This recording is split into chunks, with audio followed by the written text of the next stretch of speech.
اب یہ جو مثالیں ہیں یہ کلمہ کی ہی مثالیں ہیں، یعنی اس میں مسجد لفظ جو ہے وہ اکیلا ہے، اسی طرح خانہ خدا جو ہے یہ بھی ایک ہی لفظ ہے۔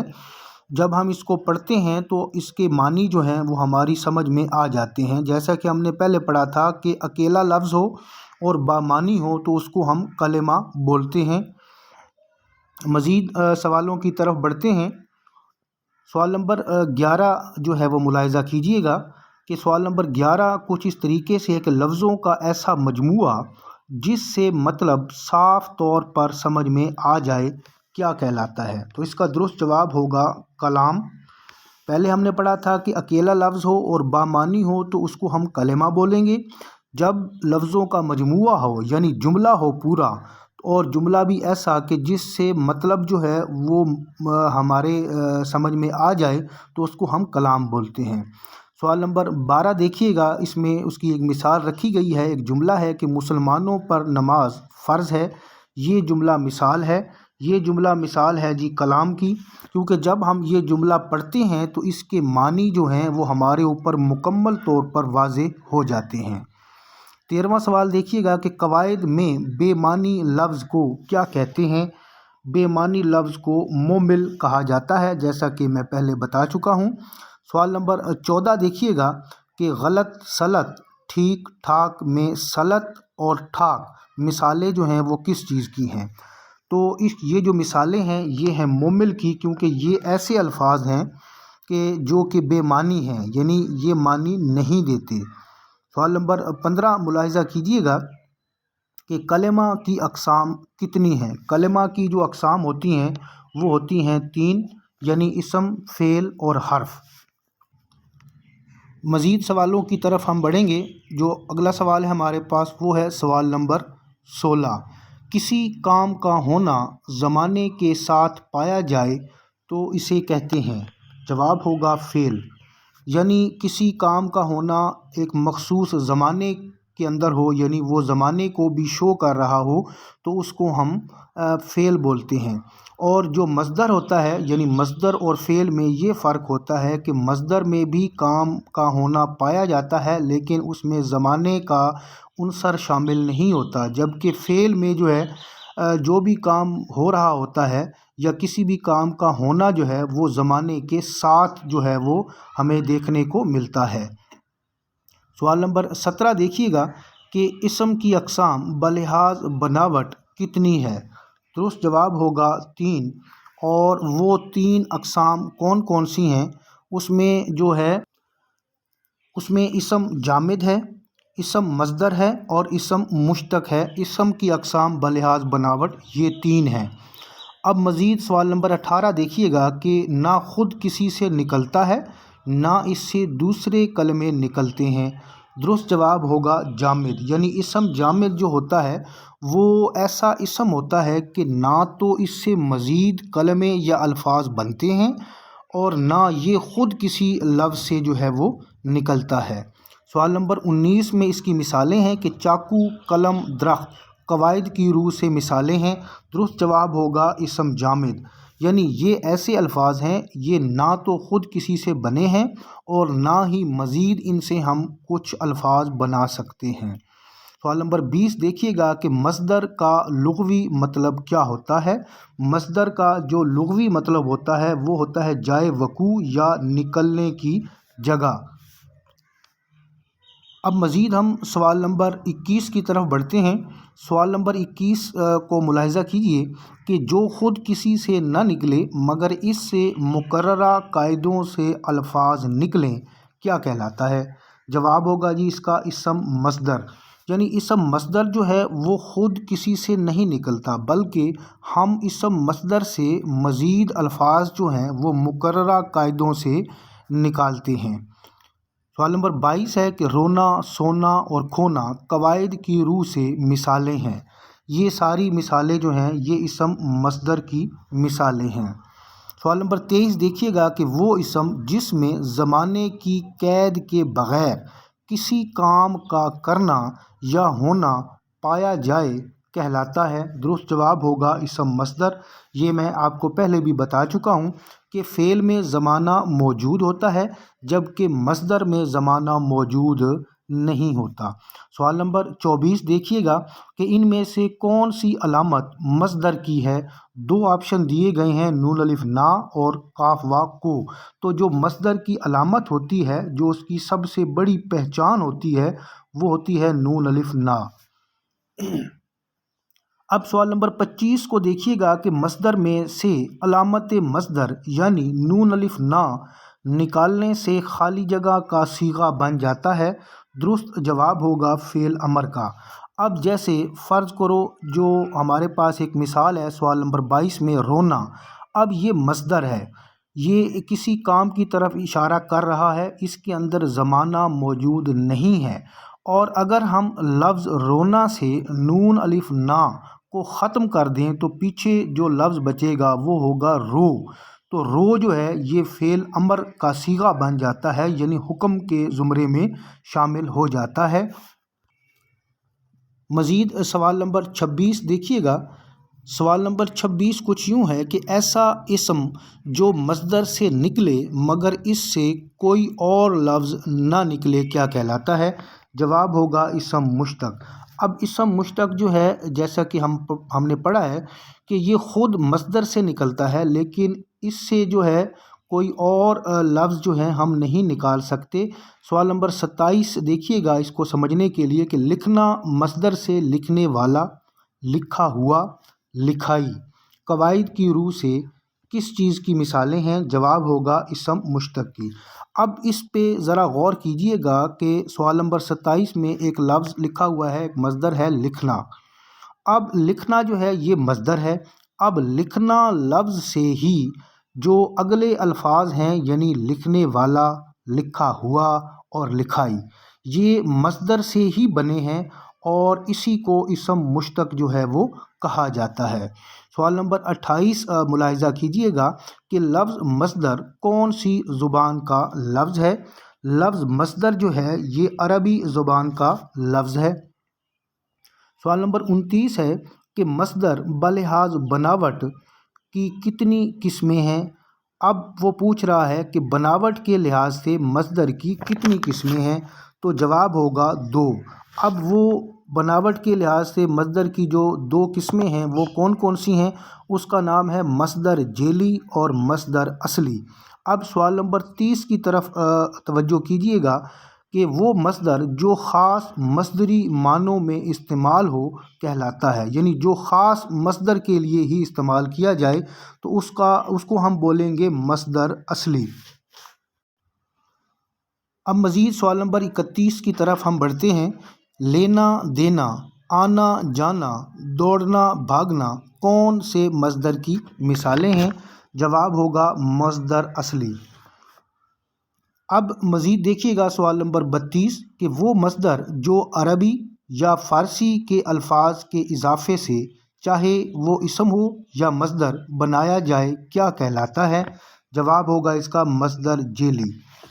اب جو مصدر اصلی ہے اس میں آپ دیکھیے گا کہ لینا دینا، یہ 2، لینا خود علیحدہ بھی مصدر ہے اور دینا بھی مصدر ہے۔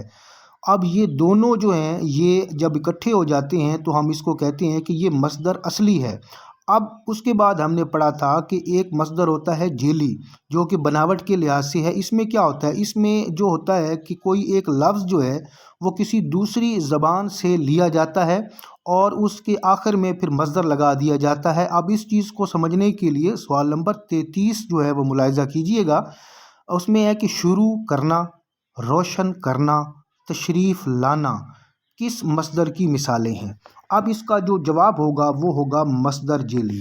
اب اس میں دیکھیے گا کہ جو سوال نمبر 33 ہے اس میں شروع یہ جو لفظ ہے یہ کسی اور زبان کا ہے اور اس کے آگے جو کرنا ہے یہ مصدر ہے۔ اسی طرح روشن اور تشریف، یہ 3 الفاظ جو ہیں ہم نے مختلف زبانوں سے لیے ہیں اور مصدر کے ساتھ جب لگائے ہیں ہے یہ مصدر کی ہی مثالیں، لیکن اس کو ہم کہیں گے کہ یہ مصدر جعلی ہے۔ سوال نمبر 34 دیکھیے گا کہ جعلی مصدر کو خالی جگہ بھی کہتے ہیں۔ جواب ہوگا مصدر مرکب۔ سوال نمبر 35 ہے کہ معنوں کے اعتبار سے مصدر کی کتنی اقسام ہے۔ اب وہ پوچھ رہا ہے معنوں کے اعتبار سے یعنی بلحاظ معنی، تو اس کی اقسام جو ہیں وہ ہیں دو۔ اب وہ اقسام کون کون سی ہیں؟ یعنی معنوں کے لحاظ سے مصدر کی دو اقسام ہیں، یعنی مصدر لازم اور مصدر متعدی۔ مزید ہم سوالوں کی طرف بڑھتے ہیں۔ سوال نمبر 36 دیکھیے گا کہ وہ مصدر جس سے بنے ہوئے فعل کا اثر صرف فاعل تک محدود رہے۔ یاد رکھیے گا کہ وہ مصدر یعنی جس سے جو فعل بنا ہو اس فعل کا اثر صرف فاعل تک ہی محدود رہے، یعنی اس میں صرف فاعل ہی موجود ہو، فاعل کو ہی وہ چاہے، تو ہم اس کو کیا کہیں گے؟ تو اس کا درست جواب ہوگا مصدر لازم۔ اب سوال نمبر 37 دیکھیے گا کہ اٹھنا، بیٹھنا، سونا اور جاگنا کس مصدر کی مثالیں ہیں؟ جواب ہوگا مصدر لازم۔ اب انہی مثالوں پر آپ غور کیجئے۔ پہلی مثال ہے اٹھنا۔ اب اٹھا جاتا ہے، یہ باقاعدہ ایک کام ہے اور اس کے لیے صرف فاعل ہی درکار ہے، یعنی کسی اور چیز کی ہمیں ضرورت نہیں ہے۔ فاعل ہی اٹھتا ہے، فاعل ہی بیٹھتا ہے، فاعل ہی سوتا ہے اور فاعل ہی جاگتا ہے، تو اس میں صرف جو ہے وہ فاعل ہی تک جو ہے وہ محدود ہے فعل، تو اس کو ہم بولیں گے مصدر لازم۔ اب سوال نمبر 38 دیکھیے گا کہ وہ مصدر جس سے بنے ہوئے فعل کا اثر فاعل کے علاوہ مفعول تک پہنچے کیا کہلاتا ہے؟ اب اس کا جواب ہوگا مصدر متعدی۔ یعنی فرق کیا ہوا کہ مصدر لازم میں صرف فاعل کا ہونا ضروری ہے، کسی اور چیز کی ضرورت نہیں ہوتی، جبکہ مصدر متعدی میں فاعل کے ساتھ ساتھ مفعول کا ہونا بھی ضروری ہوتا ہے۔ اب اس چیز کو سمجھنے کے لیے سوال نمبر 29 کو جو ہے وہ غور سے دیکھیے گا۔ اس میں مثالیں لکھی ہوئی ہیں: پڑھنا، لکھنا، مارنا اور دینا۔ اب دیکھیے گا کہ پڑھنے کے لیے صاف ظاہر ہے ہمیں کتاب کی ضرورت پڑتی ہے یا کوئی اور چیز جس پہ کوئی چیز لکھی ہوئی ہے۔ لکھنے کے لیے بھی ہمیں کاغذ کی ضرورت پڑتی ہے یا کوئی اور چیز جس طرح وائٹ بورڈ وغیرہ وغیرہ ہے۔ اب مارنا، اب مار تو رہا ہے فاعل اور جس کو مارا جا رہا ہے وہ مفعول ہے، یعنی اس کے لیے مفعول بھی ضروری ہے۔ دینا، دینے والا جو ہے وہ فاعل ہے اور جس کو دیا جا رہا ہے وہ مفعول ہے، تو یعنی پڑھنا، لکھنا، مارنا اور دینا اس میں مفعول کا ہونا لازمی ہے، اور یہ جو مصدر ہیں یہ مصدر کی مثالیں ہیں، مصدر متعدی کی مثالیں ہیں۔ امید کرتا ہوں کہ آپ کو جو ہے یہ چیز سمجھ میں آ گئی ہوگی۔ مزید اگلے سوالوں کی طرف ہم بڑھتے ہیں۔ سوال نمبر 40 جو ہے وہ ملاحظہ کیجئے گا۔ سوال نمبر 40 جو ہے وہ کچھ یوں ہے کہ مصدر متعدی کی کتنی اقسام ہیں؟ اب وہ پوچھ رہا ہے مصدر متعدی کی کتنی اقسام ہیں، تو جواب ہوگا 3۔ اب سوال نمبر 41 دیکھیے گا کہ جلنا سے جلانا، ڈرنا سے ڈرانا، رونا سے رلانا قواعد کی روح سے مثالیں ہیں۔ جواب ہوگا متعدی لازم بلا واسطہ۔ یہ مصدر متعدی کی قسم میں سے ایک قسم ہے۔ ہم نے پڑھا تھا کہ مصدر متعدی کی 3 اقسام ہیں، اس میں کون کون سی ہیں جی؟ پہلی ہے جی متعدی بنفسہ، دوسری ہے متعدی لازم بلا واسطہ اور تیسری ہے متعدی المتعدی۔ اب سوال نمبر 42 کو دیکھیے گا کہ کرنا سے کرانا یا کروانا، لکھنا سے لکھانا یا لکھوانا مصدر متعدی کی کون سی قسم کی مثالیں ہیں، اور اس کا جو درست جواب ہوگا وہ ہوگا متعدی المتعدی۔ اب اس میں کیا ہوتا ہے؟ متعدی المتعدی میں اس کی مثالوں کی طرف جو ہے نا آپ توجہ کیجئے گا۔ مصدر ہے کرنا اور پھر وہ کہتے ہیں کرنا سے کرانا۔ اب کرانے کے لیے کسی اور شخص کی ضرورت پڑے گی۔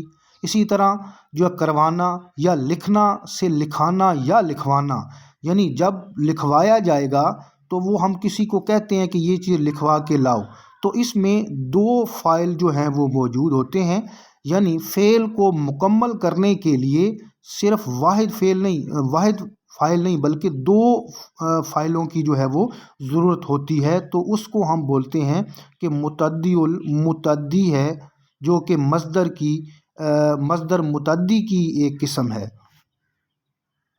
سوال نمبر 43 دیکھیے گا کہ مصدر کی اقسام بلحاظ الفاظ کی کمی بیشی کتنی ہے؟ جواب ہوگا 2۔ مزید سوالات دیکھیے گا۔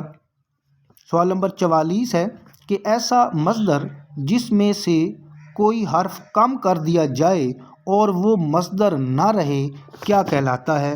جواب ہوگا مصدر مجرد۔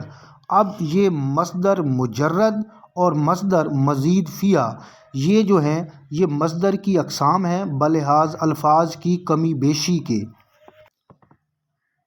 ہم نے پڑھا تھا کہ ایسا مصدر جس میں سے کوئی حرف کم کر دیا جائے اور وہ مصدر نہ رہے، تو اس کی مثال جو ہے کچھ اس طریقے سے ہے جیسے ہونا مصدر ہے۔ اب ہونا مصدر میں سے فرض کرو ہم نون الف نا ختم کر دیں تو پیچھے صرف لفظ جو ہے وہ ہو بچ جاتا ہے۔ تو ایسے مصدر کو یعنی جس میں سے کوئی ایک حرف کم کرنے سے وہ مصدر باقی نہیں رہتا، تو ایسے مصدر کو ہم مصدر مجرد جو ہے وہ کہتے ہیں۔ اب سوال نمبر 45 دیکھیے گا کہ ایسا مصدر جو مصدر مجرد پر کچھ حرف زیادہ کر کے بنایا جائے کیا کہلاتا ہے؟ جواب ہوگا مصدر مزید فیہ۔